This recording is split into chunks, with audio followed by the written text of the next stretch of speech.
माझे नाव हर्षदा सुभाष तिडके. मी देळगोरच्या हायस्कूल देळगोरची इयत्ता 9वीची विद्यार्थिनी.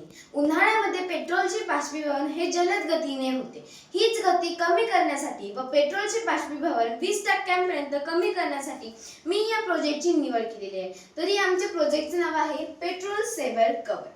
आता उन्हाळ्यामध्ये प्रत्येक जण आपली गाडी सावलीत लावण्याचा प्रयत्न करतो. तर का जर गाडीची टाकी सावलीत असेल तर त्यातील पेट्रोलचे बाष्पीभवन हे कमी प्रमाणात होते आणि गाडीची टाकी जर उन्हात असेल तर त्यातील पेट्रोलचे बाष्पीभवन हे जलद गतीने होते आणि जास्त प्रमाणात होते.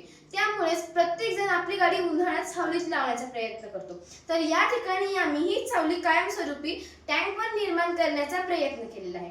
तर आता आपण बघूया की गाडीची टाकी गरम कशी होते. तर heat normally flows from warmer areas to cooler ones by the three main processes like conduction, convection and radiation. Conduction means the heat transfer through materials.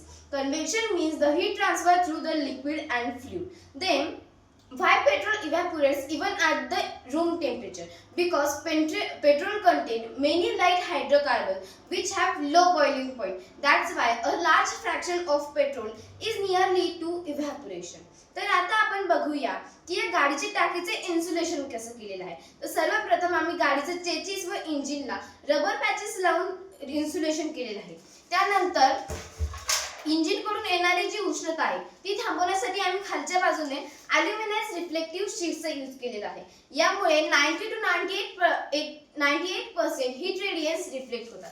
त्यानंतर आम्ही वरच्या बाजूने म्हणजे सूर्यकिरणे सनलाइट रिफ्लेक्ट करण्यासाठी आम्ही इथे ग्लास फायबर क्लॉथचा यूज केलेला आहे, ज्यामुळे सूर्याकडून येणारी जी उष्णता आहे ती रिफ्लेक्ट होईल.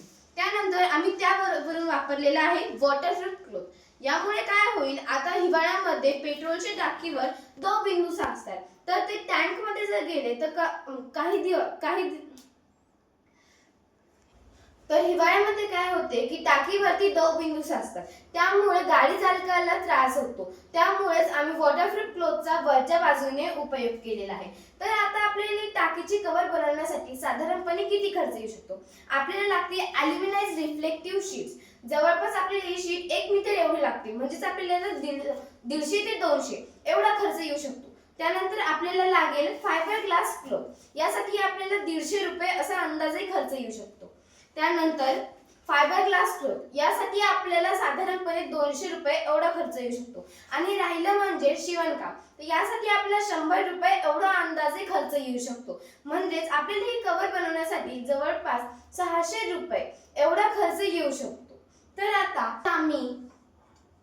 आम्ही याचा निष्कर्ष काढण्यासाठी 2 टाक्या घेतल्या होता. एक टाकी उन्हात कव्हर न लावता ठेवली आणि दुसरी टाकी उन्हात कव्हर लावून ठेवली. तर आमचं असं लक्षात आलं की कव्हर लावलेल्या टाकी आणि कव्हर न लावलेल्या टाकीमध्ये 3 अंश एवढा फरक पडतो. समजा बाहेरील तापमान हे 35 डिग्री सेल्सिअस असेल तर टाकीच्या आतील तापमान हे 32 डिग्री सेल्सिअस असेल. म्हणजेच 3 डिग्रीचा येथे फरक पडतोय. तर आम्ही जवळपास ह्या 2 टाक्या 6 ते 7 घंट्यासाठी यामध्ये एक लिटर पेट्रोल टाकून उन्हात ठेवला. तर नंतर आमचं हे लक्षात आलं की ज्या टाकीला आम्ही कव्हर लावून ठेवले होते त्यामध्ये 40 ते 45 ml पेट्रोलचे बाष्पीभवन झाले आणि ज्या टाकीला आम्ही कव्हर न लावता ठेवलं त्यात 60 ते 70 ml एवढ्या पेट्रोलचे बाष्पीभवन झाले. म्हणजेच आपण जर या कव्हरचा उपयोग केला तर आपल्याला 20 ते 25 ml प्रति दिवस एवढ्या पेट्रोलची बचत होत आहे. म्हणजेच महिन्याला अंदाजे 600 ml आणि अंदाजे वर्षाला अंदाजे महिन्याला 600 ml आणि वर्षाला 7 लिटर एवढ्या पेट्रोलची एका माणसाकडनं बचत होत आहे. आता समजा एखादं छोटंसं गाव आहे, त्यात 5000 मिनिमम मॅक्झिमम गाड्या आहेत.